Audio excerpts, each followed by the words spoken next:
رمضان شریف میں 3-4 چیزوں کا خاص خیال رکھنا ہے ہم نے، خاص۔ ایک تو رمضان شریف میں قرآن پاک سے خاص محبت فرمائے، شہر رمضان الذی انزل فیہ القرآن، خاص محبت۔ الحمدللہ ہمارے ہاں قرآن کے عالم بھی موجود ہیں، حافظ بھی موجود ہیں، بلکہ مسجدیں کم ہوتی ہیں، حافظ زیادہ ہوتے ہیں۔ یہ دیکھ لئیے مدارس کی خدمات ہیں اللہ کے فضل سے، قراء بھی ہیں، سب کچھ ہے۔ اب ضرورت ہے قرآن پاک سے محبت کرنے والوں کی۔ ہر نقیب، ہر خطیب یہ کہہ رہا ہے کہ سارا قرآن حضور کی تعریف ہے، کہتے ہیں نا جی، تو چاہیے نا کبھی کبھی رکا آئے محفل سے کہ جناب ہمارا دل کر رہا ہے ہمیں سورہ رحمان سنائی جائے۔ کبھی کبھی یہ رکے آتے ہیں نا فرمائشی رکے، یہ نعت پڑھے، یہ تو جب سب کہہ رہے ہیں یہ حضور کی نعت ہے سارا قرآن، تو کو رکا آنا چاہیے نا، آج سورہ حامیم سجدہ کی تلاوت سنائی جائے، آنے چاہیے نا یہ والے رکے بھی، صحیح کہہ رہا ہوں نا؟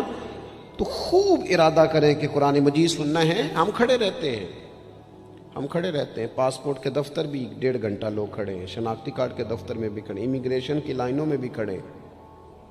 نیت کریں کہ میں نے جم کے قرآن مجید سننا ہے، اور جس مسجد میں پہلی تراویح شروع کریں کوشش کریں کہ ساری تراویح اسی میں پڑھی جائے، اور خاص ذوق کے ساتھ۔ خاص پنجاب میں ایک گاؤں تھا، تو اس میں نا ایک دفعہ ایک بالکل عام سادہ سا آدمی دکاندار تھا، تو اس کا انتقال ہو گیا، تو اس کی قبر سے خوشبو آنے لگی۔ تو اگر پیر صاحب ہوتے پھر تو بچوں کی موج لگ جاتی، کیا بات ہے بھئی، اتنی کرامت۔ عام سادہ آدمی تھا، قبر سے خوشبو آنے لگی، لوگ پہنچ گئے، معلومات کی، گھر تک گئے، کہا کوئی مطلب ٹھیک ہے داڑھی شریف تھی، نمازی تھا، لیکن کوئی ایسی خاص چیز ہم نے نہیں دیکھی۔ تو اس کے گھر والے بتانے لگے کہ نا قرآن مجید نہیں پڑھا ہوا تھا، بوڑھا آدمی تھا لیکن قرآن مجید سے عشق کرتا تھا، کئی گھنٹے قرآن مجید کو وضو کر کے اپنے پاس رکھتا اور پھر انگلیاں چلاتا اور کہتا میرے مالک نے میرے لیے جو بھی فرمایا ہے حق اور سچ ہی فرمایا ہے۔ اسے چومتا، پیار کرتا۔ اللہ نے یہ اعزاز دیا کہ اگر انتقال ہوا تو قبر کی مٹی سے بھی خوشبو آنی شروع ہوگی۔ خدا را قرآن پاک سے پیار کریں، خوب ذوق بنائیں کہ ہم نے قرآن مجید کو سننا ہے۔ دوسری میری گزارش یہ ہے آپ حضرات سے کہ سحری میں اٹھنا تو ہے ہی، سودا لینے کے لیے بھی جانا ہے، ہمارے ہاں دہی دودھ کے لیے بھی لوگ صبح صبح جاتے ہیں، تو ایسا نہ کریں کہ تھوڑا 10 منٹ اور جلدی اٹھ جائیں اور پورا رمضان تہجد کی نماز پڑھیں۔ بڑی پسند ہے نبی کریم کو تہجد کی نماز۔ صبح اگر 2 رکعتیں نصیب ہو جائیں تو نبی کریم علیہ السلام نے فرمایا جب جوان آدمی تہجد کے لیے کھڑا ہوتا ہے تو اللہ فرشتوں کے سامنے فخر فرماتا ہے۔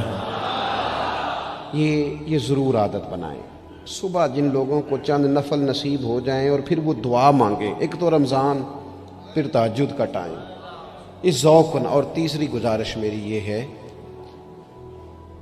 غریب آدمی جو ہوتا ہے وہ سمجھدار نہیں ہوتا، چونکہ عقل مند ہونے کے لیے تو پیسے ہونا بھی تو ضروری ہے نا۔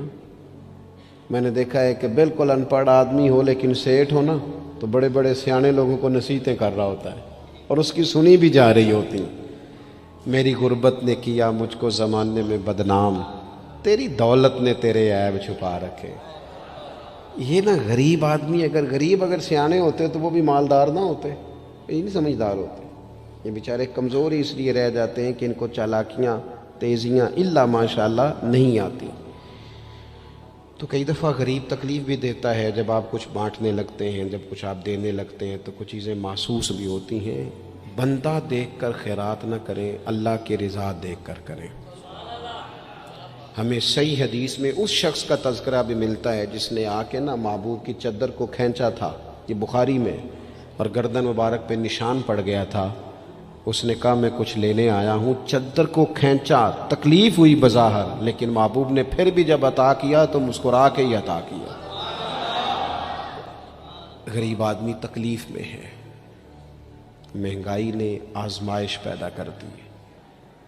تھوڑے سے امیر لوگ اگر اپنے اخراجات میں کمی لائیں، اگر جو عید پر 6 جوڑے بنواتا ہے وہ 2-4 سے گزارا کر لے، تھوڑا سا اپنے اخراجات کو کم کر کے صرف اپنے رشتہ داروں میں، اپنے دائیں بائیں تھوڑی سی توجہ کریں۔ اور ایک بات کا ضرور خیال فرمائیں،